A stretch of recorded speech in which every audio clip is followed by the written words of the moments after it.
Buenos días. El día de hoy los acompaña Julie Marcela Daza.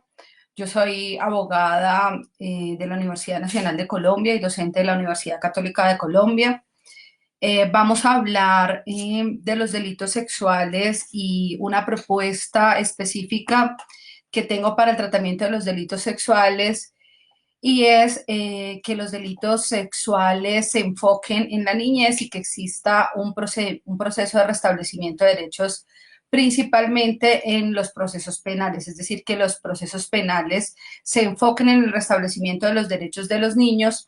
y no solamente en realizar, digamos, todo el trámite jurídico penal para establecer la responsabilidad del procesado. Quisiera agradecer a todos los miembros de Segunda Oportunidad y de la FIA que me permiten estar con ustedes el día de hoy, especialmente al doctor Francisco Morales, presidente Global 4.1 y vicepresidente de la FIA, a Aldo Israel Avaroa, que es el fundador y director de Segunda Oportunidad, a César Javier Guzmán, director general de Segunda Oportunidad, a Jesús Aguilar Altamirano, director de la Casa de Conciencia Social, al doctor José Ángel Solís, director de Jóvenes Nacional, así como al doctor Fernando Badilla, director de Mentores a nivel nacional. Pero asimismo, también quisiera agradecer a todas las personas que se están conectando el día de hoy y se están tomando su tiempo de escucharnos y a todas las personas que en este momento están comenzando a ingresar a la página y nos están dando un saludo de buenos días. Para iniciar nuestra discusión es importante ponernos un poco en contexto. Yo voy a titular a esta presentación una propuesta de una justicia procesal penal adaptada a la niñez con un enfoque principal de la protección de derechos de los niños víctimas de delitos sexuales. Para hablar de esto, hice un poco de investigación primero y verifiqué que según datos de la OCDE, el año anterior, en 2019, México ocupó el primer lugar en abuso sexual infantil, teniendo aproximadamente, según datos de la OCDE, 4.5 millones de casos al año. Digamos que es una situación muy problemática en México, pero no dista de la situación en Colombia, donde el 85% de los abusos sexuales que se cometen son cometidos en contra de niños, niñas y adolescentes, y se presenta un promedio de más de 67 casos al mes. Si multiplicamos esa cifra por año, tenemos 23.360 casos por año aproximadamente. Es importante tener en cuenta que estos casos de los que se tiene relación son solo los casos que se denuncian, más no los casos que realmente pueden estar ocurriendo al interior de los hogares, y menos en una situación como la actual, donde los niños permanecen mucho tiempo en sus entornos familiares.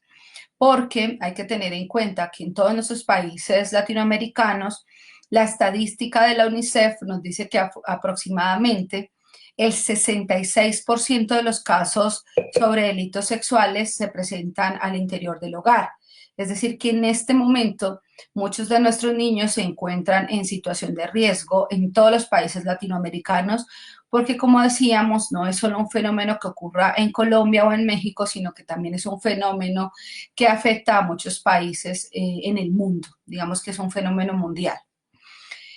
Para esta charla vamos a tener vamos a plantear una hipótesis. De acuerdo con esa hipótesis desarrollaremos un poco nuestra teoría y partimos de que el derecho en general se debe enfocar en el desarrollo de estrategias que conduzcan al mejoramiento y a la protección de las condiciones, al mejoramiento de las condiciones más bien, de protección y de respeto de los derechos de las personas menores de 18 años en nuestros sistemas de justicia. ¿Por qué tomamos los 18 años? Porque recordemos que por Convención Internacional de los Derechos del Niño se es niño desde el momento hasta el momento que cumplimos los 18 años. Entonces, por eso tomamos esa propuesta. Entonces, el derecho en general debe orientarse hacia el desarrollo de estrategias que conduzcan al mejoramiento de las condiciones de protección y respeto de los derechos de los niños. Por lo tanto, es posible establecer las bases para una justicia procesal penal adaptada a la niñez que procure cumplir con la garantía del interés superior, la protección integral y la prevalencia de sus derechos. Basado, digamos, un poco en esa hipótesis, la defensa de la misma se afinca en que la sociedad en general se enfoca más en la justicia penal y procesal penal. Por ejemplo, lo vemos en casos como las solicitudes frecuentes de aumento de las penas, de cárcel perpetua para los violadores, y se enfocan más por eso en los victimarios y en sus necesidades que en las medidas preventivas para evitar el abuso sexual infantil y las necesidades de las víctimas. Eh, Frecuentemente vemos noticias en nuestros países en las cuales siempre se nos presenta quién es el abusador o quién es el victimario. Y se nos da mucha información del abusador y del victimario, se detalla qué hace, dónde comía con regularidad, qué lugares visitaba con regularidad, cuáles son las características del victimario. Y a la víctima se le presenta, pero solo se le presenta a partir de las lesiones o vejaciones que le realizaron, más no se enfocan en que obviamente sus derechos deben ser restablecidos y en que lo principal también no solo es llegar a establecer una responsabilidad, sino restablecer ese derecho que le fue vulnerado al niño, niña, adolescente víctima de ese abuso sexual. Entonces, por eso es que partimos de la necesidad de que exista una justicia adaptada a la niñez y partimos de la necesidad de que sea importante para todos los sistemas jurídicos latinoamericanos que los procedimientos que se desarrollan en los procesos penales también tengan un enfoque restaurativo y también busquen que se restablezca el derecho de los niños que fueron víctimas. Esto parte, digamos, de una hipótesis y es que, o de una teoría o de una afirmación más bien teórica, que implica que los procesos que se desarrollan en esos procesos penales cuando el niño es víctima de delitos sexuales, no se logra el restablecimiento de los derechos de los niños debido a que el diseño normativo e institucional de nuestros sistemas jurídicos protegen otros intereses como la limitación al ejercicio del poder punitivo que ejerce el Estado, la protección del procesado, la prevención general que se le asigna a la acción penal, es decir, con la pena y con el procesamiento vamos a disuadir a los miembros de la sociedad de que cometan el delito, pero esos derechos que se defienden, esos intereses que se defienden, están desligados de los derechos de las víctimas, desconocen el interés superior de los niños, desconocen la prevalencia de sus derechos. Y la idea o la propuesta es que precisamente se puedan adaptar estos procesos para lograr el restablecimiento de los derechos y que la política criminal y las reformas al proceso penal piensen en el procedimiento como una herramienta que tiene la capacidad de restablecer los derechos de las víctimas, no solamente de establecer la culpabilidad. Para ello también es importante tener en cuenta que es importante hacer una reflexión sobre la práctica, puesto que para modificar el proceso deberíamos tener en cuenta cuáles son las fortalezas del proceso, así como sus debilidades, y hacerlo en consonancia con todo el sistema de administración de justicia, porque si yo introduzco una reforma y esta no está en consonancia con los sistemas de administración de justicia, pues no se va a poder empalmar y por lo tanto no se va a poder realizar el procedimiento y se va a dificultar el juzgamiento además. Entonces la idea de la propuesta es que la justicia procesal penal adaptada a la niñez venza esos defectos del procedimiento, que no sean un factor más de impunidad y que se logre el cumplimiento del deber de corresponsabilidad que nos exige a nosotros la protección de la infancia, la Convención Internacional de los Derechos del Niño y los diferentes protocolos que han ratificado nuestros países, hacer más robusto el sistema de administración de justicia procesal, penal y procesal penal y que se protejan los derechos de los sujetos de especial protección que se involucran en el proceso. Y con eso, ¿qué es lo que buscamos lograr? Que se prevenga y se evite la revictimización, que es muy frecuente en nuestros sistemas de justicia penal. A partir de esta propuesta, vamos a desarrollar, digamos, algunos pasos. En primer lugar, les voy a hablar sobre un poco sobre la Convención de los Derechos del Niño y el establecimiento en nuestros sistemas de la concepción del niño como un sujeto de especial protección. En Colombia diríamos un sujeto de especial protección constitucional. Luego de ello vamos a hablar un poco de las características o del contexto para establecer una justicia procesal penal adaptada a la niñez y finalmente hablar de la posibilidad de establecer formas de justicia restaurativa para hablar del restablecimiento de los derechos de los niños. Más o menos en esas tres partes se va a dividir la presentación. Es una presentación que tiene como fin generar debate. Es posible que tengamos una resistencia a hablar de una justicia procesal penal adaptada a la niñez, pero pues esta resistencia puede venir un poco del temor a lo desconocido. Hace algunos años, principalmente antes de la década de los 90, los niños no se consideraban, digamos, un sujeto de especial protección. Este auge de protección comenzó precisamente con la Convención de los Derechos de los Niños de mucho tiempo atrás, pero lo que importa, digamos, desde el punto de vista jurídico, es que todos nuestros sistemas de administración de justicia han venido adaptándose, tienen la tendencia a adaptarse para la protección de personas en condición de vulnerabilidad o que de alguna u otra manera requieren que se establezcan acciones afirmativas para el respeto de sus derechos. Por eso, por ejemplo, tenemos normas que hoy en día nos obligan a establecer un enfoque de género para la protección de los derechos de nosotras las mujeres. Y asimismo, es importante tener en cuenta que los niños terminan convirtiéndose en un sujeto de especial protección que también requiere del desarrollo de esas acciones afirmativas. Parte también de considerar que ya los niños no son objeto de protección, no son propiedad de sus padres, y como no son propiedad de sus padres, pues tienen claramente la posibilidad de adquirir progresivamente sus derechos. Tenemos una colega que precisamente nos está acompañando, siguiendo esta conferencia, la doctora Elizabeth Guío, quien trabaja capacidad progresiva de los niños. Y lo que nos dice en este trabajo que está realizando es que a medida que se va avanzando en la edad, digamos, un niño puede ir adquiriendo ciertos derechos y también se le debe garantizar su ejercicio, en pocas palabras. Entonces es importante entrar a considerar que esa adquisición de capacidad progresiva de los niños exige que nosotros comencemos a pensar un sistema procesal en penal, pero también en familia, que busque el restablecimiento de los derechos y que se le hable a los niños directamente. Ustedes, por ejemplo, pueden ver que cuando existe un caso donde se involucra un derecho del niño,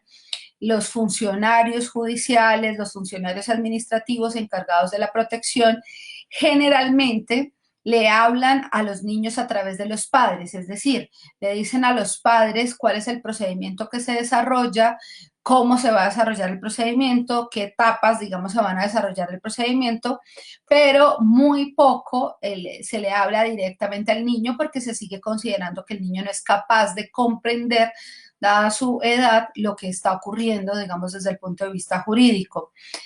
Esa perspectiva, digamos, está llamada a recoger, ya muchos sistemas han intentado incluso traducir las sentencias judiciales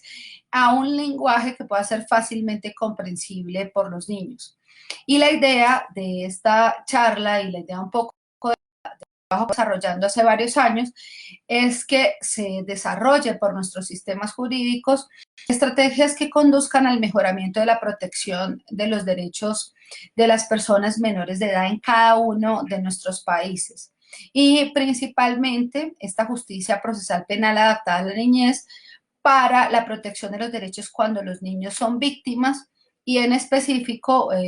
víctimas de delitos sexuales. No quiere decir que no se considere para otros delitos, pero la investigación que estoy desarrollando actualmente se enfoca en protección de los niños víctimas de delitos sexuales.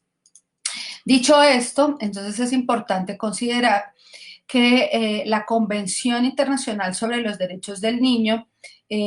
digamos que es el primer instrumento internacional que recoge en contexto la idea del interés superior del menor y de protección integral. Y es el tratado, es importante decirlo así, que es el tratado más ratificado de la historia. Más o menos 195 estados han ratificado la convención y deben rendir cuentas sobre la aplicación de la convención al Comité de los Derechos del Niño. Es importante decir que esta convención es obligatoria para los gobiernos que lo han ratificado y asimismo que es una norma que está al punto de que puede convertirse en una norma del jus cogens, solo le faltaría la ratificación por parte de un organismo, una corte internacional, para, digamos, volverla parte de nuestro jus cogens a nivel internacional. De los 54 artículos que componen la convención, es importante tener en cuenta que desarrolla no solo los derechos fundamentales, sino también los derechos económicos, sociales y culturales y políticos de todos los niños. Esta convención también recoge las obligaciones y responsabilidades de los padres, de los profesores, de todos los profesionales que están desarrollando su trabajo en torno a los niños y establece el principio de corresponsabilidad, digamos, en términos específicos, y cada uno de nuestros países lo ha desarrollado, diciendo que ya la educación de los niños no solo le corresponde a los padres, sino, y ya no se da solamente en la esfera privada, al interior de los hogares, sino que también es una obligación del Estado, es una obligación de la sociedad involucrarse en el respeto por los derechos de los niños y hacer más efectiva de esa manera el respeto de los derechos. Desde otro punto de vista, esta convención nos permite desarrollar un concepto que es el concepto del niño como sujeto de especial protección y sujeto de derechos, es decir, que ya no se puede esperar a que los derechos del niño se vulneren, sino que específicamente debemos entender que los niños pueden exigir sus derechos y que solamente es necesaria su inobservancia, su amenaza en un derecho para que ellos puedan exigir la protección de nuestros estados. Cuando nosotros hablamos de los niños de sujeto de especial protección, también debemos entender que hay otros sujetos de especial protección. Por ejemplo, las personas en condición de discapacidad, las personas discriminadas en razón de su raza, las mujeres, las personas que ya tienen una edad avanzada. Pero en este momento nos vamos a enfocar en los niños como sujetos de especial protección, entendiendo, digamos, que en general un sujeto de especial protección son todas aquellas personas que debido a su condición física, psicológica o social, merecen una acción positiva estatal para lograr una igualdad real y efectiva.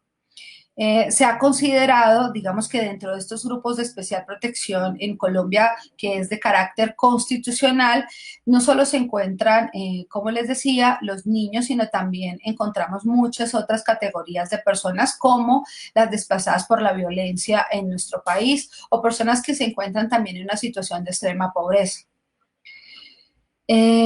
Parte de este concepto de considerar que los sujetos de especial protección están expuestos a una mayor vulnerabilidad y por consiguiente las vulneraciones a sus derechos son más frecuentes. Este hecho implica que requieran un tratamiento especial por parte del Estado, sus derechos, su atención, y establece principalmente la obligación del Estado de prevenir cualquier afectación, brindar la atención indispensable que merecen estos grupos de especial protección, salvaguardar sus derechos tanto individuales como colectivos y haciendo una diferenciación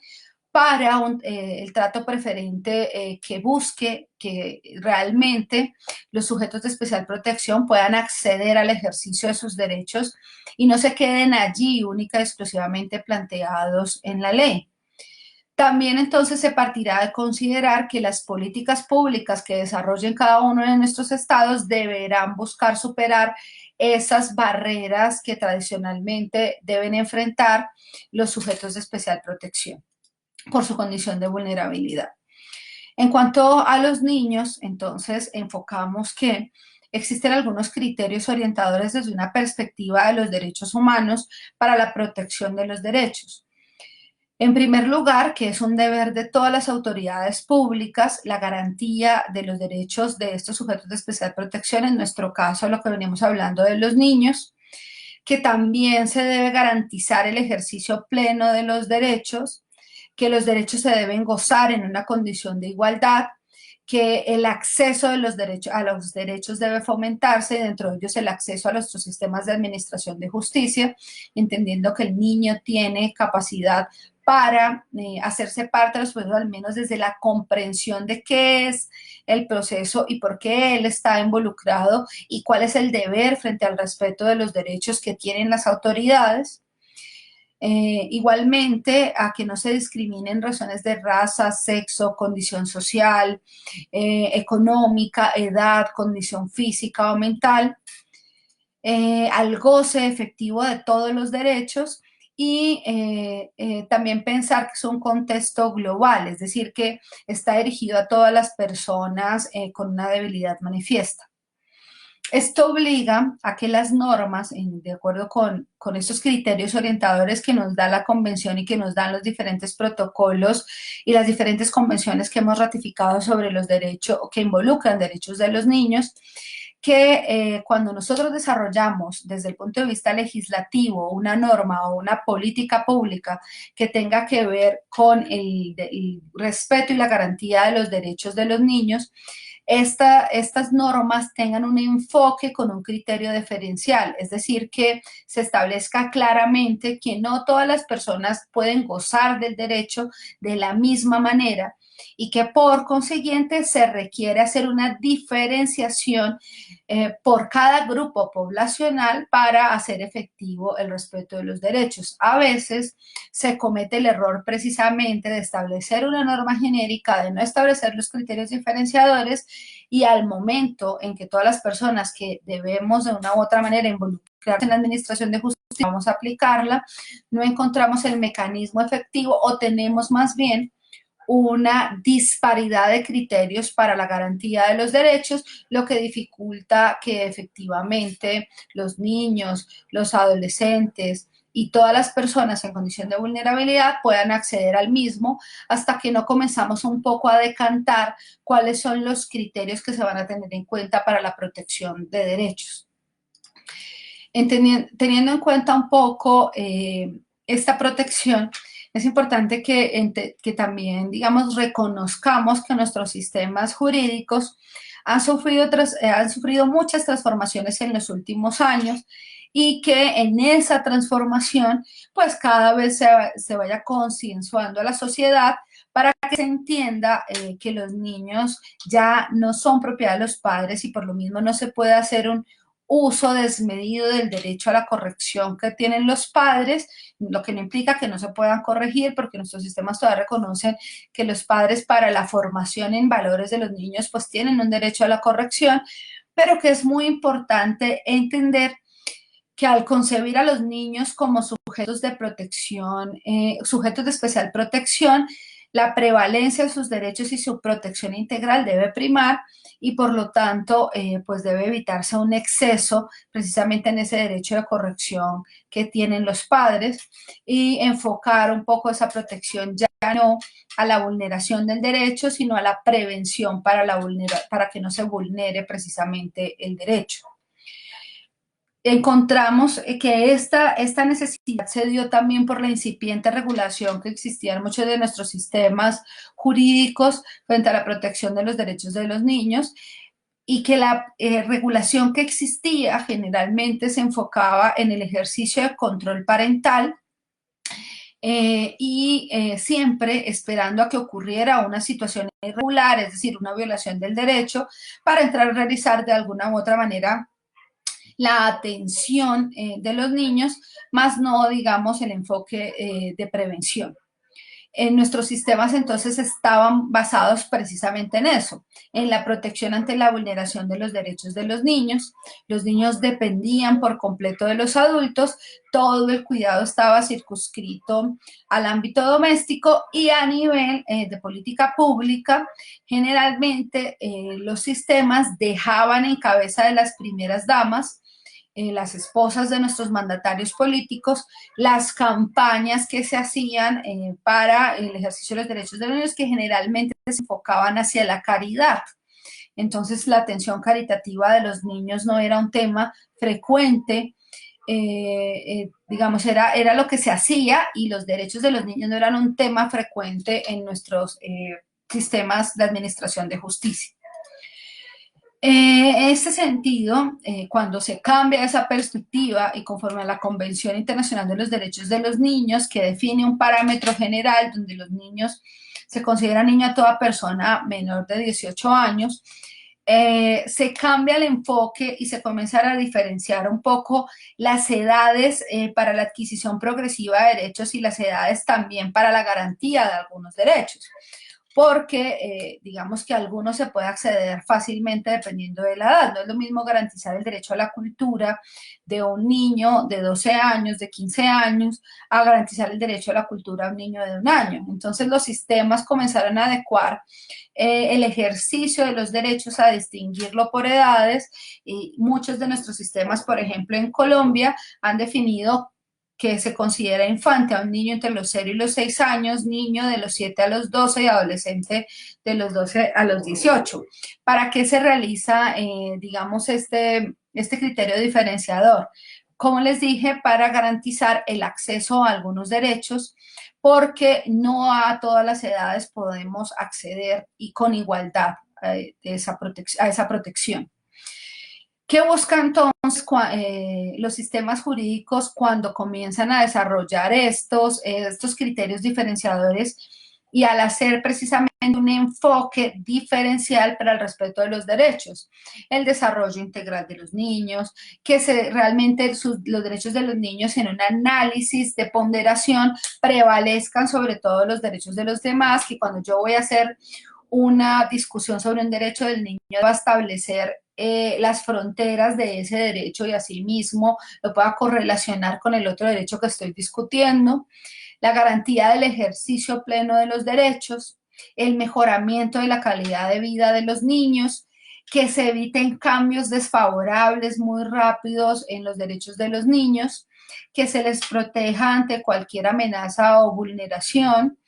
y que se dé un equilibrio de los derechos de los niños frente a los derechos de la familia. No significa que por la prevalencia de los derechos de los niños, digamos que los niños no puedan tener unas claras políticas disciplinarias en sus hogares, sino que exista un equilibrio entre los derechos de los niños y los derechos de los demás. En ese sentido, es muy importante el desarrollo del concepto de corresponsabilidad que hablamos al inicio de la presentación, entendiendo que ya no estamos ante una responsabilidad exclusiva de la familia, sino que lo podemos ver como un triángulo. En primer lugar, encontramos a la familia como garante de los derechos de los niños primaria, por excelencia es la primera garante porque los niños pues nacen en el seno de las familias. Pero en segundo lugar, en la base de nuestra pirámide, encontramos de un lado al Estado y del otro lado a la sociedad para darle el equilibrio que se necesita a la garantía de los derechos de los niños. Asimismo, entonces entenderemos que ya los niños no deben estar en una condición de abandono para que el Estado realice una protección a sus derechos. Y esa corresponsabilidad que tiene una connotación social porque implica asumir, que todos asumamos la responsabilidad de esa protección de los derechos. Es importante tener en cuenta, específicamente para el tema que estamos desarrollando, no lo perdamos de vista, que es el abuso sexual infantil, que el abuso sexual infantil no tiene una connotación social, de estrato, un condicionamiento cultural, pues ocurre en todos los estratos socioeconómicos. Cuando nosotros vemos las noticias sobre la vulneración de los derechos de los niños, específicamente el derecho a la integridad física, a la libertad sexual, se encuentra que todos los niños de todas las edades pueden ser víctimas de delitos sexuales. Por lo tanto, hay que quitarnos también ese paradigma en nuestras, que reproduce en nuestros imaginarios la idea de que solo sufren abuso sexual infantil los niños más pobres o de estratos socioeconómicos más bajos, en otras palabras. El abuso sexual infantil es un fenómeno transversal a todos los estratos socioeconómicos. Digamos que no hay una prevención allí. Digamos, la que se genere abuso sexual infantil, digamos, puede venir puede tener muchas variables o muchas connotaciones. Muchos teóricos dicen que hay personas que no tienen la capacidad, digamos, para reprimir muchos de sus impulsos más básicos, más primarios, frente a los niños, porque de una u otra manera tiene una disuasión en ese sentido y pueden acceder a los niños con más facilidad porque se enternecen con los niños, pero esa ternura que tienen los niños, como pierden esa hilación, pues no encuentran con facilidad, digamos, una forma de evadirlo y transgreden esa barrera de protección a los derechos, de la integridad y comienzan a generar abusos. También hay otras posturas teóricas que nos explican que muchas personas acceden a los niños porque también fueron accedidas y no encontraron una reparación y un acompañamiento cuando ellos fueron víctimas y luego lo normalizan y creen que estaría digamos que es normal realizar el abuso. Otras teorías nos explican que también viene esa connotación de poder en que una persona se cree dueña de los niños y ejerce esa connotación cultural de poder y reproduce allí todas esas estructuras de poder y eso genera la vulneración de los derechos de los niños. Entonces, digamos que no vamos a hablar de qué es lo que lleva a una persona a cometer abuso sexual infantil, pero sí es importante tener en cuenta esas consideraciones para, en primer lugar, defender que las políticas públicas y específicamente la política criminal de un Estado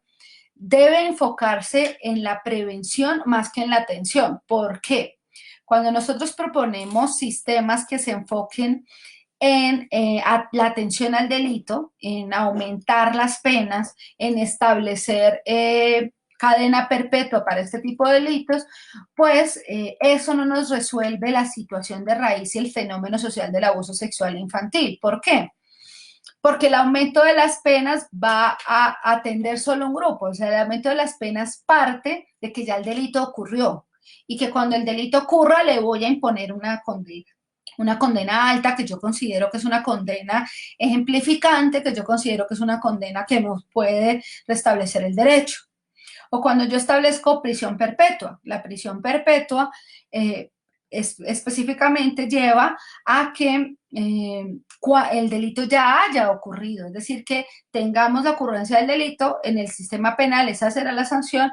y la aplicamos, pero ¿qué fenómenos debemos analizar cuando hacemos esa propuesta? Uno, que cuando nosotros pedimos aumento de las penas y nosotros pedimos prisión perpetua, pues también debemos entender que debemos garantizar que todo el sistema de atención y de administración de justicia sea el adecuado para atender este tipo de delitos. Entonces, si yo estoy pidiendo una prisión perpetua y estoy pidiendo un aumento de las penas, pues garanticemos que tengamos cupos en las cárceles para la atención del delito.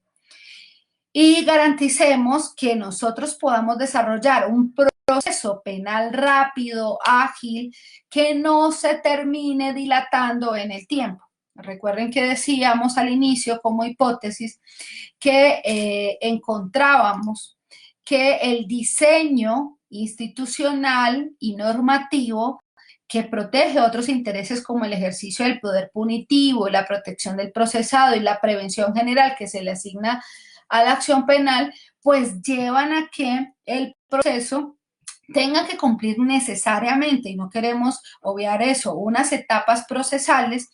A veces es una estrategia del litigio de los abogados litigantes que esas etapas procesales se demoren en el tiempo para lograr otro tipo de beneficios, como por ejemplo la prescripción de la acción penal, la suspensión, para lograr generar que las familias incluso se cansen, se desgasten y después ya no acudan a las citas cuando sean llamadas como testigos. Precisamente algunas personas se cambian de ciudad y ya es más difícil poder realizar el procedimiento con su acompañamiento. Y también porque nosotros vemos que mientras que el procesado casi siempre, precisamente porque será limitado su libertad, está en el interior del proceso acompañado de sus familias, quien viene la realización de las audiencias como una oportunidad para estar cerca de su pariente que en este momento está siendo procesado por un delito sexual. Eso que vemos respecto al procesado no lo vemos respecto de la víctima porque en primer lugar consideramos que debemos evitar la revictimización y por lo mismo la víctima no debería comparecer al proceso, pero en segundo lugar la sociedad culturalmente también le genera un estigma a la víctima, así a sus familiares. Los familiares sienten que es su culpa, que es su responsabilidad, que en parte pueden tener razón, pero de una u otra manera se considera que en el escenario del proceso no deberían estar. Entonces, cuando nosotros vamos a una audiencia por delitos sexuales, específicamente en países como el nuestro, como Colombia, encontramos con frecuencia que mientras que el procesado, a quien se le tilda de presunto responsable del delito sexual, está acompañado por sus parientes, la víctima no está, efectivamente, por una protección para evitar su revictimización, pero ni siquiera hay salas adecuadas para que puedan ver la audiencia si sí quisieran hacerlo, ni tampoco los familiares de la víctima, porque los familiares de la víctima desde el principio comienzan a sufrir un juicio de reproche, donde se les dice fue por su culpa, ustedes fueron negligentes en los cuidados de los derechos de los niños, ustedes no pueden estar allí. Y simbólicamente esa escenificación del proceso tiene un peso muy importante desde el punto de vista simbólico, pues cuando nosotros vamos allí está el procesado acompañado por sus familias, pero la víctima está sola, el defensor de víctimas está solo y por lo tanto cuando yo voy a hacer un análisis de qué es lo que está ocurriendo o cuando la sociedad conoce el caso puede no estar sensibilizada con la víctima, sino más bien sensibilizada con el procesado. También hay muchas barreras que derrotar. Nosotros en la investigación que he venido realizando desde hace muchos años, encontramos que estamos frente a un sistema donde las estrategias del litigio han venido avanzando en establecer todavía, y tenemos que derrotar ese imaginario de discriminación de género, de discriminación por condición social o edad, que los niños tienen la capacidad de inventarse este tipo de delitos. Entonces, miren, es frecuente que un niño tenga una imaginación muy amplia, pero un niño claramente no inventa el dolor, o sea que hay un tema allí de una construcción de los imaginarios alrededor del abuso sexual infantil, que es importante comenzar a desbaratar, como a salirnos un poco de ese enfoque. Cuando nosotros vemos las estrategias, enfocándonos ya en el proceso y luego pasando a proponer algunas de las bases para la justicia procesal penal adaptada a la niñez, en las estrategias de litigio más frecuentes, nosotros podemos agrupar en el desarrollo de los procesos cuando los niños son víctimas, que hay unas estrategias que los abogados litigantes, también defensores de víctimas, podemos empezar a combatir precisamente para esos imaginarios y también para generar una educación en protección de los derechos de los niños, entender la prevalencia, entender la protección. ¿Por qué? Porque todavía tenemos colegas que aluden a las características personales de la víctima para como una estrategia de defensa. Entonces, por ejemplo, decimos, si es una mujer adulta, es que llevaba un vestido muy provocador, llevaba escote o tenía una minifalda y eso fue lo que generó que se diera el abuso. Entonces, todos esos estereotipos hay que combatirlos. Por eso siempre en la propuesta, cuando hablábamos, hemos hablado de que las condiciones culturales, sociales de un país es importante también comenzar a transformarlas. En los delitos sexuales cometidos contra los niños, entonces encontramos que también esos estereotipos se reproducen y que esos estereotipos son los que dificultan a veces la persecución de la acción penal, la persecución y el inicio y la continuidad de la acción penal. Por lo mismo, nosotros no podemos solamente defender que se aumenten las penas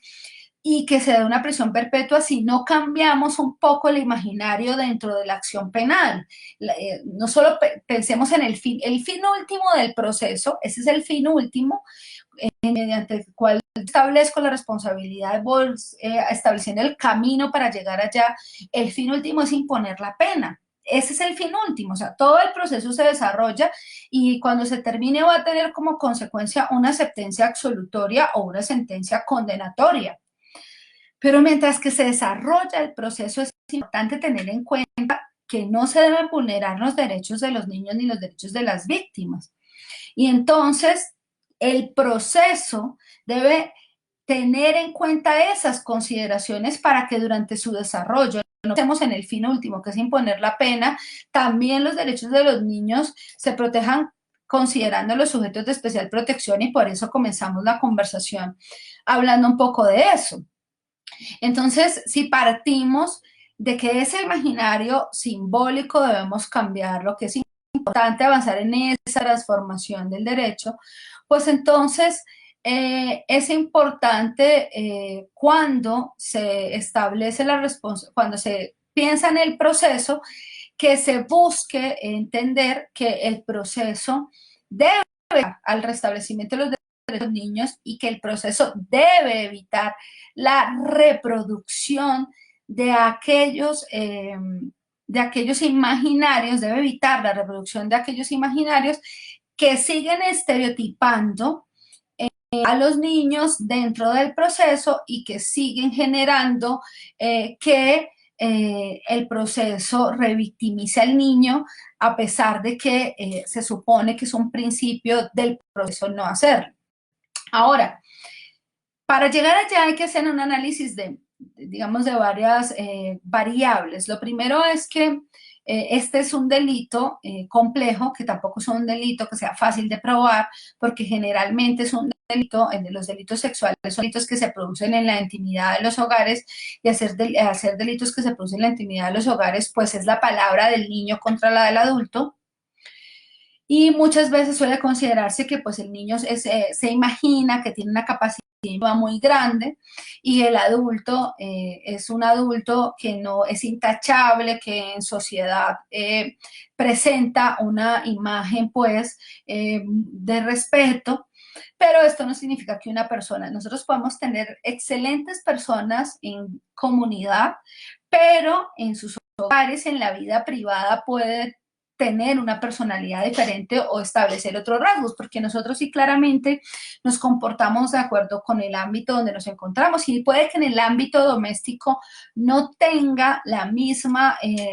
responsabilidad y el mismo comportamiento que en el ámbito social. Entonces ese tampoco es un criterio para tener la protección de los delitos sexuales.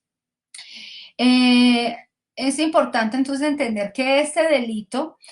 también es muy solitario. Nosotros generalmente vemos un gran desarrollo mediático de los delitos sexuales solo cuando quien comete el delito sexual es una personalidad o es un sujeto con mucho dinero o una mujer, digamos, con una connotación social relevante. En Colombia, por ejemplo, tenemos un caso muy famoso donde una niña fue raptada en un vehículo, pero si nosotros vemos todas las noticias del abuso sexual de esta niña, que también pertenecía a una comunidad indígena, el 90% de las noticias estaban enfocadas en el victimario y en su familia y no en la niña. Y cuando ustedes les preguntan, yo hice ese ejercicio académico con algunos en un otro seminario que me invitaron y les hacía preguntas sobre la víctima, no me sabían responder quién era la víctima ni cuáles eran sus connotaciones, pero en cambio, sí hacía preguntas sobre el victimario, quién era, dónde estudiaba, cuántos hermanos tenían o cómo se llamaban sus hermanos, qué profesión tenían, todos podían responder. Y entonces puedo responder porque el proceso está más enfocado precisamente en el procesado y no en la víctima. Entonces, este delito tiene, digamos, esa connotación también, el morbo que genera, digamos, hace que los medios de comunicación exploten la noticia enfocándose precisamente en el presunto responsable y no en la víctima. Y es importante también considerar que por eso es que también se da es un enfoque más hacia el aumento de las penas, más hacia la prisión perpetua, que en medidas que tiendan al restablecimiento de los derechos de los niños. Otro aspecto a considerar es que en nuestros sistemas, que son de tendencia acusatoria, es natural que el proceso se divida por audiencias. Y como es natural que el proceso se divida por audiencias, el desarrollo del proceso a veces se da en sesiones y esas sesiones pueden estar, digamos, suspendidas en el tiempo en periodos largos. Entonces, hoy, por ejemplo, nos reunimos para la etapa de juicio y el inicio de la etapa de juicio y podemos encontrar que en esa etapa de juicio, la primera audiencia o la primera sesión será para presentar la teoría del caso, pero en 2 o 3 meses comenzaremos con escuchar a los testigos. Y eso se dificulta si, por ejemplo, un testigo está fuera de la ciudad y tenemos que garantizar los medios tecnológicos y audiencias y no tenemos una sala adaptada para ello. Y entonces se va dilatando en el tiempo el ejercicio de la acción penal. Se dilata en el tiempo el proceso porque, por ejemplo, la fiscalía, que puede estar saturada de casos, no puede o tiene varias audiencias fijadas el mismo día y necesita que se suspenda una para realizar la otra, o el defensor de víctimas no puede, y es una cadena que va dilatando en el tiempo el desarrollo del proceso. Esa dilatación en el tiempo del desarrollo del proceso, pues obviamente es aprovechada para efectivamente después poder alegar una prescripción de la acción penal o una terminación de la acción, una superación de los términos del proceso, afecta la memoria. Es claro que si yo dilato en el tiempo 3 meses una audiencia o 2 meses, como a veces ocurre, y le estoy hablando más del colombiano, me disculpo si cometo errores frente al caso mexicano,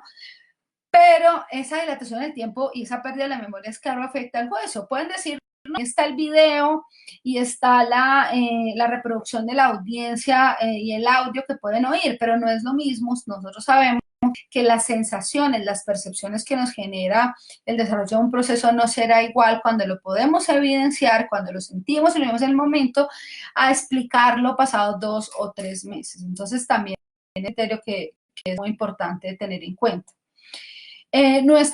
del procedimiento hay unas reglas que suelen ser especiales en nuestros códigos de infancia y adolescencia, las leyes que protegen a los niños, niñas y adolescentes, y esas reglas a veces, digamos que terminan también convirtiéndose en obstáculos para la realización del proceso o también terminan generando muchas expectativas alrededor del proceso. Por ejemplo, nosotros tenemos como regla que los procesos que se presentan cuando los niños son víctimas de delitos sexuales deben ser más rápidos y ágiles y se debe dar prevalencia. Y eso dice nuestra regla de procedimiento, pero cuando vamos a la práctica, pues también prevalecen los procesos donde hay capturas en flagrancia, donde hay personas privadas de la libertad, entonces se van generando, teniendo que generar, digamos, ponderaciones de derechos para ver a qué proceso se da prevalencia o no. Y también es un problema porque se hace un uso excesivo de la detención preventiva, y entonces ese también es un problema en nuestros sistemas jurídico-penales, ese uso excesivo de la detención preventiva genera un aumento del volumen de personas privadas de la libertad en las cárceles, y en situaciones como estas de emergencia de salud, pues vemos que las cárceles están hacinadas, no tienen cómo proveer algunos de los mecanismos para garantizar la protección en salud de las personas privadas de la libertad. Si es un uso de la prisión preventiva de forma excesiva, pues no tenemos la capacidad de atención, y a futuro podemos avisorar cuál es el problema, y es que en 2 o 3 años nuestros estados pueden estar siendo condenados por incumplir el objetivo de protección de las personas privadas de la libertad, y haya que indemnizar esos delitos, esos casos, perdón, en lugar, y pienso yo, digamos, desde un punto de vista crítico, ese dinero que se va a utilizar en esa reparación, cuando se incumple esa responsabilidad objetiva del Estado, pues lo pudiéramos utilizar desde el punto de vista de la prevención en el desarrollo de políticas públicas para la protección de los derechos de los niños. Entonces, también hay que tener en cuenta que el procedimiento necesita tener en cuenta esas particularidades. Ahora, es importante, perdón, entender que los espacios y las herramientas diseñadas para el recaudo probatorio o para realizar las audiencias no se encuentran realmente adaptadas a los niños. Si bien hay la obligación en algunos casos de hacer cámaras de GESEL o lugares para recibir los testimonios, no se encuentra con frecuencia espacios para la observación simultánea del testimonio de la víctima o para la observación durante el desarrollo de la audiencia por parte de la víctima y sus familiares, que esté totalmente delimitada y que sea diferente a donde se encuentra el presunto responsable y su familia. Entonces eso también genera a veces un rechazo de los familiares de la víctima para acudir y para estar presente dentro del proceso. Entonces es importante también agenciar esos espacios de observación directa de la audiencia, pero que no necesariamente involucre que las familias deban estar en un solo espacio, las familias del victimario y las familias de la víctima. Puede generar choques, tensiones, eso también genera incomodidad, y uno entiende, digamos, esa situación. Entonces, los complejos judiciales, desde el punto de vista arquitectónico, también es importante se reestructuren, y esto es fuerte porque requiere la destinación de recursos económicos para que se realice precisamente esa ecuación. Aquí en Colombia, no sé en México, pero ustedes podrán corregirme un poco más adelante, tenemos un fenómeno muy fuerte en los procesos, y es que los niños,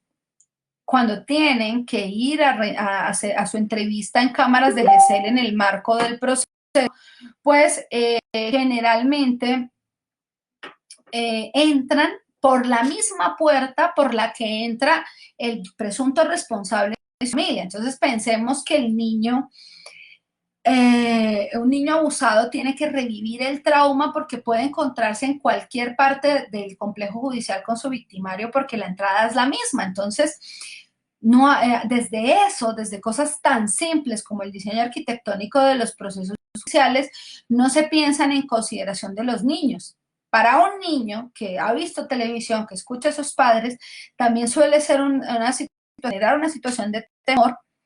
Cuando ingresan al complejo judicial, saben que hay un juez y lo ven con su toga y lo ven en los programas y saben que es una figura de autoridad, porque los niños, digamos, han visto películas, han visto lo que sus padres hablan, o han escuchado, perdón, lo que sus padres hablan, y les da temor. Yo los llevo a un complejo judicial donde que está pensado también el 100% para los adultos,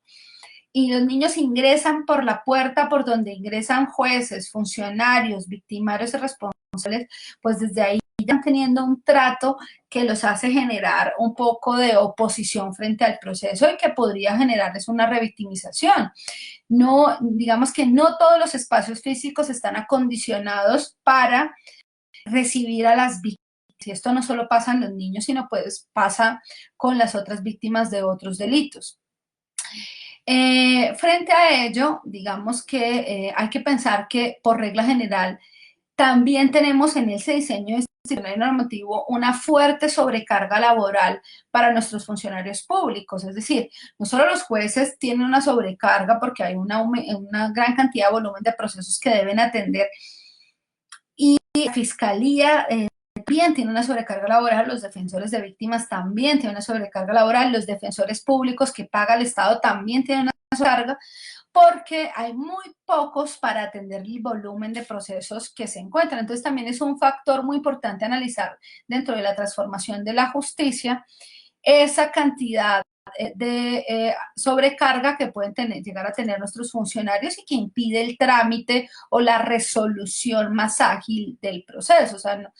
es importante considerar que yo no estoy tratando de hablar de una justicia procesal penal porque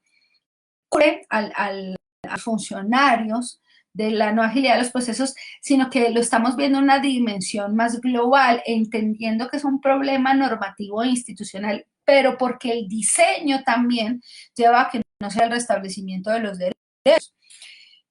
Cuando nosotros hablamos ya un poco más acerca de las estrategias y argumentos de defensa que les había prometido antes que iba a tratar un poco, aquí en Colombia pude hacer un estudio de observación de evidencias donde y de estudio también de la jurisprudencia de la Sala Penal de nuestra Corte Suprema de Justicia, donde se ve que la defensa en la gestión de los procesos penales, esos abogados que defienden al procesado, pues algunos tienen estrategias del litigio que reproducen estereotipos. Entonces, yo hago una división de estrategias. En esa presento primero aquellos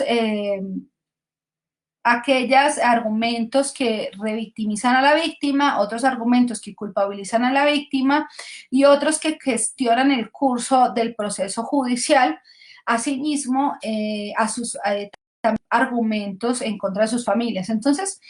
en los primeros argumentos vinculados a la personalidad y al comportamiento de la víctima, seguimos reproduciendo estereotipos como que la víctima es proclive a la mentira, que hay una falta de capacidad analítica de la víctima. Entonces, un niño de 3 años, pues, ¿cómo puede analizar qué es una caricia? ¿Cómo puede diferenciar qué es un acto sexual abusivo? Que hay una iniciación precoz de la víctima a la vida sexual, entonces que si la víctima ya tuvo un novio, esta iniciación precoz hace que no se le pueda creer y que pierda credibilidad su testimonio cuando mencionan el proceso, que la víctima también permanecía mucho tiempo en la calle, fuera de su hogar, que el comportamiento de la víctima no era adecuado para su edad, que ya la víctima tenía una actividad sexual anterior a los hechos, es decir, que ya estaba comprobado que había tenido relaciones sexuales, que la víctima o el menor de edad tenía ya pareja o novio, que existía un libertinaje de la víctima, que tenía una probada experiencia en el campo sexual, que la víctima era consciente del resultado de sus acciones y las quería. Hoy todavía, por ejemplo, los argumentos del estudio que realicé se siguen presentando y lo importante es comenzar a cambiar esa idea y también a preparar al personal que defiende los derechos de la víctima para que pueda contrarrestar contra este tipo de argumentos que suelen ser estrategias del litigio frecuentes de los abogados defensores del procesado. Cuando hablamos de los argumentos referidos al testimonio de la víctima, encontrábamos este tipo de argumentos, que existen contra el testimonio de la víctima, porque la víctima relataba muchos hechos y unos días hablaba de que existía una lámpara, otros días hablaba de que no había lámpara, sino que teníamos una luz fija, pero la psicología nos explica que no significa que el niño esté mintiendo y no significa que existan contradicciones en el testimonio de la víctima, sino que es posible encontrar que la víctima esté relatando diferentes eventos, es decir, que el abuso sexual no solo ocurrió una vez, sino ocurrió más de una, y que lo que está ocurriendo desde el punto de vista psicológico es que el niño o niña está situado en una situación de abuso diferente. O sea, un día relató un abuso donde efectivamente veo lámpara y después relató otra circunstancia o otro abuso, porque suelen ser frecuentes. Es decir, si es un delito que sea al interior del el niño está en contacto con los familiares que lo abusan todo el tiempo, es probable que los abusos ocurran más de una vez. Entonces, en su relato lo que hay que hacer es distinguir que es posible que esté relatando situaciones de abuso diferentes o momentos de abuso diferentes. También encontramos que en esos momentos referidos a la víctima es una estrategia del litigio decir que hay una tergiversación del testimonio de la víctima por parte del denunciante, que hay una falta de validez probatoria del testimonio de la víctima, que hay una incoherencia en el relato referido a estos argumentos que les mencionaba, que también la víctima cuando manifiesta y da su testimonio, la reacción de la víctima no es la reacción de una persona que ha sufrido un delito sexual, sino que es muy tranquila, que no manifestó emociones cuando rindió su testimonio, cosa que también es equivocada conforme a la literatura, porque uno puede todavía ni siquiera ser consciente de lo que le ocurrió o está tratando de disociar del dolor para no sufrir, o sea, y entonces esa disociación que puede hacer la víctima del dolor, muchos abogados la utilizan o la aprovechan para mencionar que como la víctima no manifiesta emociones cuando rinde su testimonio, eso significa que no ocurrió el delito sexual. Entonces, es muy importante en esos casos también preparar a los defensores de víctima, a los fiscales, para que sepan atacar ese momento y mencionar que cuando eso ocurre puede estar sucediendo una disociación que está haciendo la víctima para evitar sentir dolor. Es importante tener en cuenta que también otros de los estrategias del litigio es hablar de que la víctima no puede mencionar partes del cuerpo que no existen. Por ejemplo, no puede decir que le tocaron su pecho, sus senos, cuando todavía no los tiene. Entonces, digamos que son ideas estereotipadas porque un niño o una niña escucha desde muy pequeño cómo en su casa le llaman a sus senos, a sus pechos, y utiliza esa para no tanto porque no la tenga todavía o no haya desarrollado su seno, su gusto, sino porque escucha en su casa que así le llaman y por lo tanto es la palabra que utiliza para designarlo. Así la víctima todavía no tenga el desarrollo de esas partes del cuerpo, pero se suele usar como argumento de los defensores que dicen, bueno, pero ¿cómo por ejemplo, una niña va a hablar de que le tocaron sus senos si no tiene, si no se le han formado? Y también habría que prepararse allí para informar que esto puede ocurrir porque, pues, efectivamente, no se conoce el nombre, pero es el nombre que se le dan en sus hogares. También se suele aludir a que la víctima es presionada por los adultos, que como existen enemistades entre la víctima y los familiares, esa enemistad se usa para decir que el niño no es abusado. Pero hay que entender una cosa muy importante en los delitos sexuales con niños víctimas. El hecho de que una familia esté enemistada o que un niño todavía no tenga un desarrollo de una parte del cuerpo que menciono significa que no haya sido abusado. Hay que mirar la situación en contexto y analizar con otros medios de prueba. La persona que más dice querer a los niños puede ser su victimario. El 66% de los casos, como les mencionaba antes, ocurren en los hogares. También hay una idea que hay que desbaratar. Médicos en Chicago suele darse en Estados Unidos el congreso más importante sobre derechos de los niños y hay un panel de médicos que siempre analiza el abuso sexual. Y dentro de ese análisis del abuso sexual se ha comprobado, pero es que es un estereotipo muy fuerte que tenemos arraigado, que no todos los delitos sexuales dejan huella. ¿Esto qué significa? Que a pesar de que haya penetración del órgano viril del hombre o de un objeto por vía anal, oral o vaginal en la víctima, niño o niña, no necesariamente se deja una huella física, porque la intención del abusador sexual por regla general no es causar daño, sino sentir placer. Y como la intención no es causar daño, sino sentir placer, pues efectivamente puede que no deje huella. ¿Cómo lo explicaban ellos? Y es importante que busquen ese estudio. En un estudio se demostró mujeres específicamente, donde estaba comprobada la relación sexual. ¿Y cómo estaba comprobada? Todas estaban embarazadas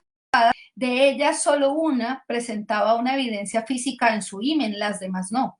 Entonces es importante entrar a considerar ese tipo de conocimiento científico que hoy en día nos dice que no podemos evaluar el delito sexual y decir que el delito sexual solo ocurre cuando yo tengo una evidencia clara de que hay huella física en el cuerpo de la víctima y que no son conjeturas si no la encuentro. Porque también a veces nuestros sistemas reproducen un poco esa idea que como no hay huella física, pues son solo conjeturas,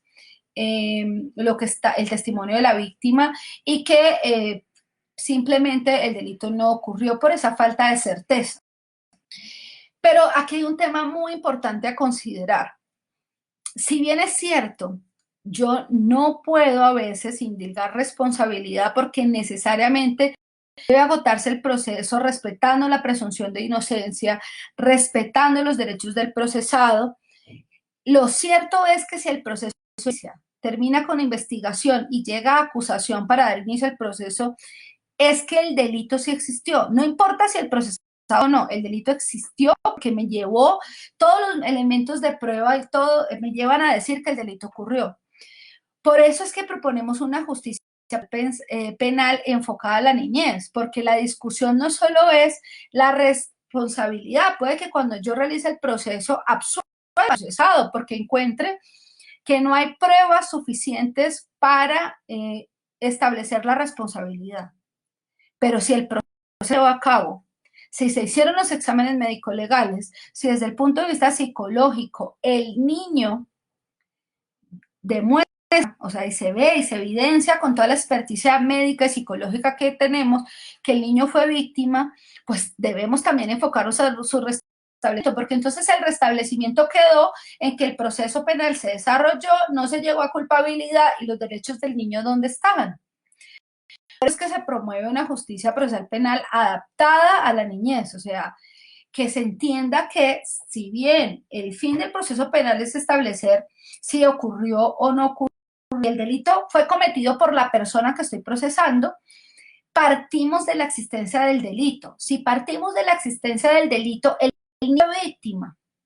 Diferente es que el procesado no se considere responsable, pero el niño fue víctima, lo que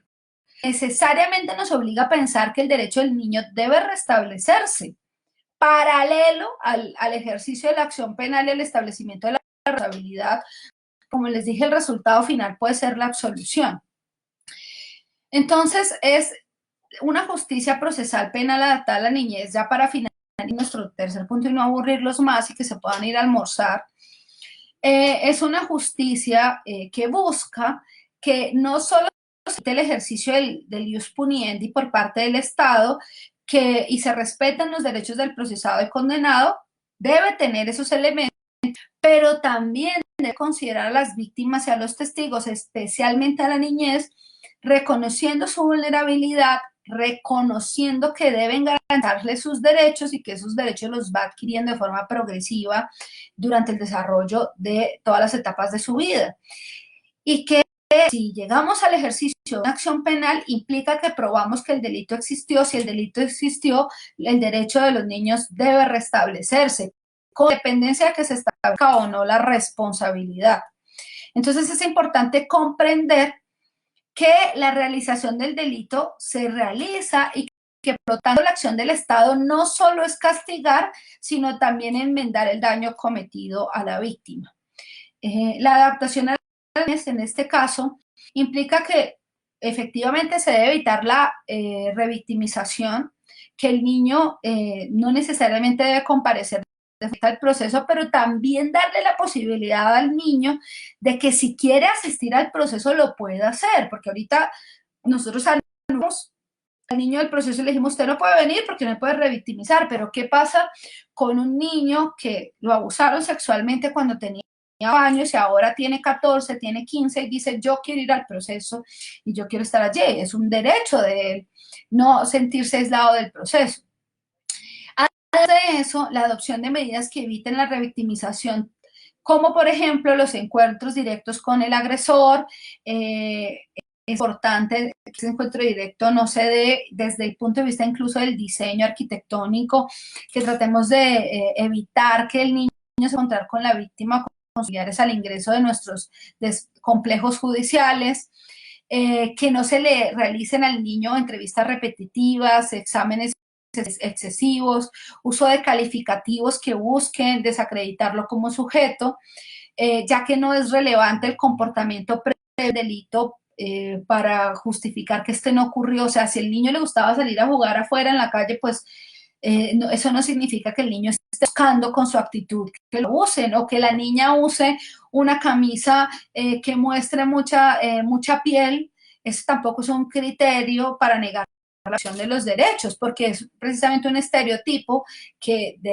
contra el cual debe pelearse o debe buscarse su radicación en sociedad. Entonces, ¿qué es lo que buscaría esa propuesta? Principalmente una justicia procesal penal adaptada a la niñez busca que el protagonismo del proceso no se lo lleve el establecimiento de la responsabilidad,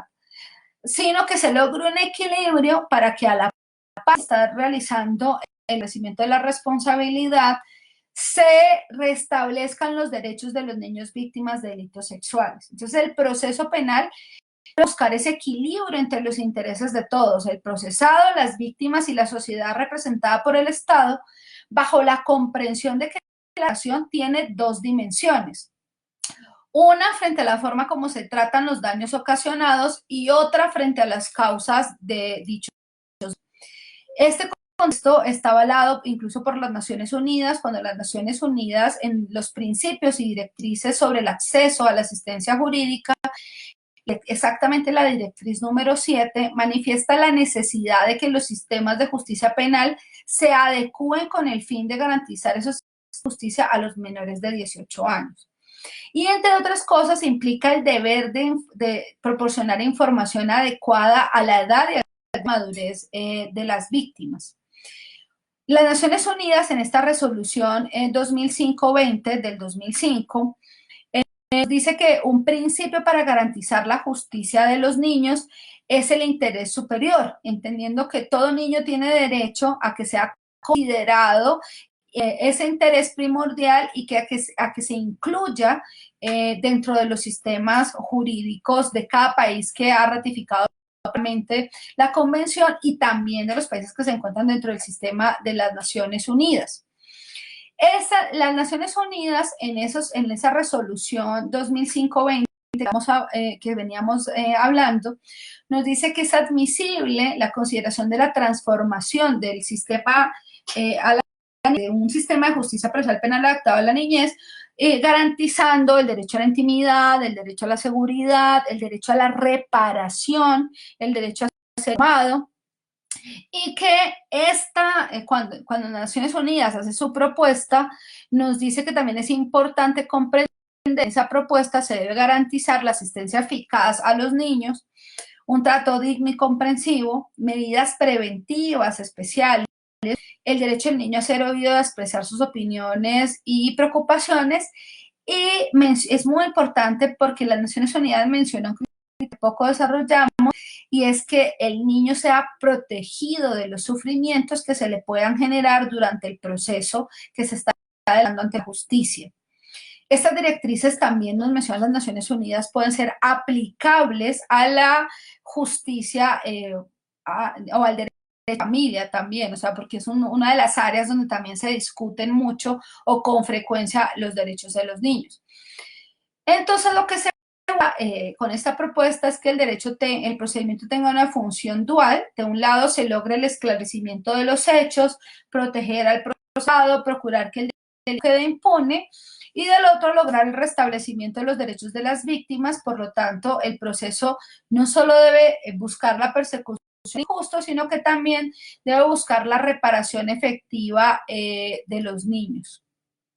En esta justicia es posible realizar o incluir medidas restaurativas.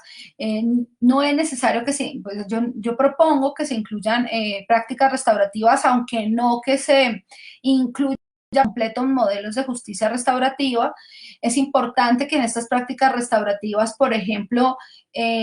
no se privilegie la indemnización a la víctima, sino también una posibilidad de la víctima a escuchar las razones de por qué ocurrió el delito o qué llevó a la persona a cometer precisamente el delito, y se logra un poco que el responsable asuma la responsabilidad. Nosotros en Colombia establecemos que el reconocimiento de derechos implica que la protección integral al niño debe tener un carácter pedagógico, diferenciado de los adultos, específico. Es importante privilegiar la protección integral del niño, el conocimiento de la verdad, la reparación del daño. Se capaciten a todos los funcionarios y a los abogados litigantes para evitar que se sigan reproduciendo estos estereotipos, como los que mencionaba más adelante, para que aluda a las características de la víctima y que ese no sea el debate más importante dentro del proceso. También es importante no desconocer los derechos del infractor y que se garantice que va a tener un acompañamiento en su salud mental. Si efectivamente se encuentra probada la responsabilidad, que pueda obtener un acompañamiento, si así lo quiere, desde el punto de vista psicológico. También dar un acompañamiento a las familias sufren mucho porque las familias también comienzan a generar sentimientos de culpabilidad, a pensar que el delito ocurre por su culpa, por una negligencia que puede ocurrir, pero también esa culpabilidad, digamos que es muy inútil ya para superar el delito. Entonces, ¿qué es importante en una propuesta como esta? Compromiso de los diferentes actores, familia, sociedad y Estado, primero para asumir la responsabilidad directa o indirecta que se dio para que ocurriera el delito, pero también para reflexionar por qué ocurrió y establecer, digamos, no encuentro ahorita otra palabra, pero establecer acciones de mejora y asumir el principio de corresponsabilidad y por lo tanto buscar el restablecimiento de los derechos del niño. La finalidad entonces de un proceso enfocado a la niñez debe ser protectora, educativa y restaurativa, y al mismo tiempo debe tenerse en cuenta que no solo se busca asumir la responsabilidad, o sea, la conciencia del daño que se le da a la víctima, directo o indirecto, también la reparación, es decir, todas esas acciones que buscan el perdón, que buscan la reparación del daño, y la integración, es decir, que el día que se termine de cumplir la condena, pues se pueda desarrollar un proceso de vida saludable también para el ofensor y no solo para la víctima, sino también para el ofensor. Ahora, esto estaría en contravía de pensar una cadena perpetua o un aumento de las penas, porque realmente está visto que en nuestros sistemas, si lo vemos desde el punto de vista del volumen de procesos que se están llevando y de la cifra negra, la impunidad, en sistemas como el colombiano ni siquiera el 10% de los delitos están, máximo el 10% de los delitos están obteniendo sentencia o absolutoria o condenatoria, lo que significa que el 90% de los procesos no está llegando al final a seguir su curso con sentencia. Entonces, ¿para qué promuevo un aumento de las penas si el proceso no se está realizando en el 90% de los casos? ¿Y para qué promueve una cadena perpetua si tampoco se está tramitando el caso? Hay que pensar primero en un enfoque preventivo y luego sí en un enfoque sancionatorio. Ya está visto que muchas de las personas que cometen delitos, lo que menos reflexionan al momento de cometer el delito es que van a pasar muchos años en la cárcel porque conocen los defectos del sistema.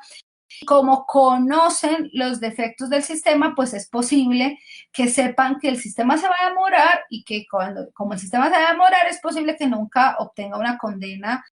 de delito. Entonces, ya al conocer los defectos del sistema, pues perdería sentido aumentar una pena o establecer una cadena perpetua si no solucionamos primero los defectos del sistema antes de pensar en transformarlo.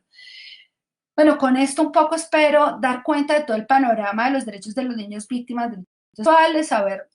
les prometí al inicio de la jornada que iba a hablar del niño como sujeto de especial protección, ya lo hicimos. Les prometí al inicio de la jornada que íbamos a hablar de algunos de los defectos del sistema y algunos de las estrategias de litigo más frecuentes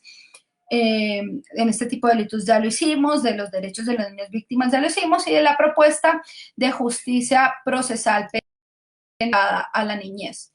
La reflexión entonces es que a partir de ello es que la sociedad no se enfoque en los victimarios y en sus necesidades, sino que también se enfoque en las medidas preventivas para evitar el abuso sexual infantil y piense en las necesidades de las víctimas, logrando un equilibrio para construir un sistema procesal penal adaptado a la niñez. Muchas gracias y voy a tratar de leer las preguntas que me han hecho para mirarlo. Muchísimas gracias a las personas que nos hablan de Colombia, de México, les agradezco mucho su compañía, espero no haber sido irrespetuosa, entenderán que yo estoy hablando desde el derecho colombiano y trato de hablarlo de una perspectiva comparada. Nos dice, por ejemplo, Stephanie, lo que pasa a veces es que los que imparten justicia no están capacitados para llevar a cabo juicios para los menores. Eso es cierto, por eso veíamos que uno de los defectos del sistema es precisamente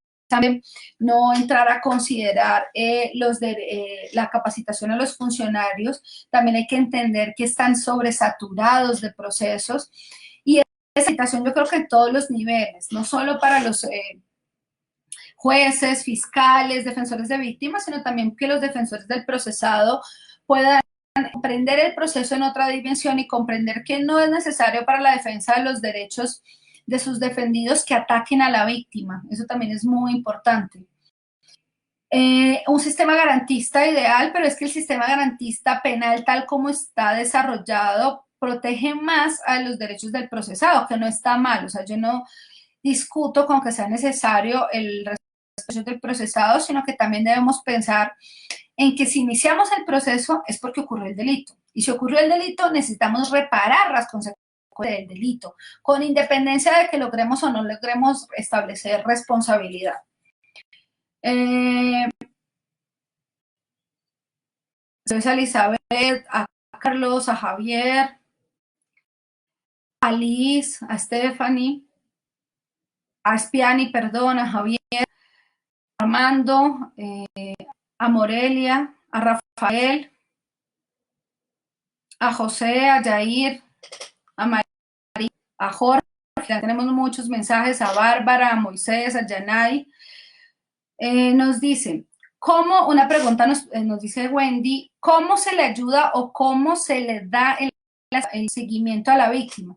Bueno, nosotros en Colombia tenemos una entidad que se llama Defensoría de Familia, es una entidad que depende, digamos, del nivel nacional. Los defensores de familia hacen parte del Instituto Colombiano de Bienestar Familiar y en principio son la autoridad que realiza el restablecimiento de los derechos del niño desde el punto de vista administrativo. Yo creo que es importante fortalecer las defensorías de familia o crear entidades que específicamente desde el punto de vista de la atención psicológica en salud se enfoquen en los delitos sexuales, que se dé una formación en cuanto al respeto de los derechos y que se establezca desde ese punto de vista que los niños necesitan acompañamiento y que se necesita enfocarse un poco en su credibilidad y que es muy importante dejarlos expresar, pero también acompañar a las familias en estos casos. Y la credibilidad, o sea, cuando yo le creo a un niño, con independencia de que yo establezca responsabilidad o no, porque eso será parte del desarrollo del proceso, cuando yo le creo a un niño también le doy, digamos que le doy una sensación de seguridad, de acompañamiento muy fuerte. En este sentido, yo creo que fortalecer instituciones como la que hay en Colombia, no sé en México si hay alguna institución similar a la nuestra, que es la Defensoría de Familia, tratando de sensibilizar acerca de las repercusiones específicas de este delito y de lo que ocurre con este delito, es posible que podamos lograr un acompañamiento a la víctima y también preguntarlo, no anular. O sea, nosotros muchas veces anulamos a las víctimas, no las escuchamos, decimos y les a través de los adultos, es decir, que toda la información del proceso la reciben los padres, nunca los niños, y los niños nunca son informados de lo que está ocurriendo, por lo tanto, como se le aísla, el niño tiene la percepción psicológica de que él fue el que cometió algo malo, entonces comienza a generar situaciones de culpa y luego esa culpa se ve en problemas de obesidad, luego esa culpa se ve en problemas o cuando se cortan, o en problemas de comportamiento muy fuertes, depresiones, aislamiento. Entonces, lo importante aquí es generar sistemas de acompañamiento psicológico, en salud, emocional, en evitar culpar a la víctima y aislarla y que tenga esa sensación de que lo que hizo está mal y que fue algo malo para ellos. Bueno, no veo más preguntas por ahora, creo que los cansé y los aburrí muy rápido porque no hicieron muchas preguntas. Entonces, quiero agradecer nuevamente a todo el equipo de Segunda Oportunidad y de la FIA por escucharnos. Y bueno, seguiremos discutiendo. Yo creo que hay mucho que cortar y que discutir. Lo importante para discutir en este tipo de casos es que tenemos que estudiar nuestros sistemas de administración de justicia, nuestros sistemas de administración de justicia para generar propuestas de reforma a nuestros sistemas de administración de justicia. No creer siempre que importando o trasplantando modelos de justicia de otros países vamos a resolver nuestros problemas al interior de Latinoamérica, sino que cada país debería primero mirar sus propios procesos de acuerdo con sus procesos y de cómo se desarrolla la justicia en sus países, plantearse los procesos de reforma. Yo estoy en ese sentido un poco en contra de que acudamos a figuras implantadas de afuera, más bien una reflexión sobre la práctica cotidiana que realizamos en nuestros propios sistemas de administración de justicia, para que a partir de la práctica podamos ver los defectos de nuestros sistemas y tratar de corregirlos desde el punto de vista de una reflexión institucional y normativa nueva, no una reflexión institucional y normativa foránea y pensando que la solución viene de, más bien creyendo que la solución viene de la reflexión sobre la práctica de nuestros propios procesos y de nuestro propio sistema de administración de justicia. Muchas gracias a todos por escucharme y por la paciencia. Sé que esto está siendo reproducido en otras plataformas, en Facebook solo es una de ellas, por lo tanto, pues espero que las personas que están en las otras plataformas, si tienen preguntas, me las hagan llegar a través de todos los responsables de seguridad. Muchas gracias y hasta luego desde Colombia. Feliz sábado.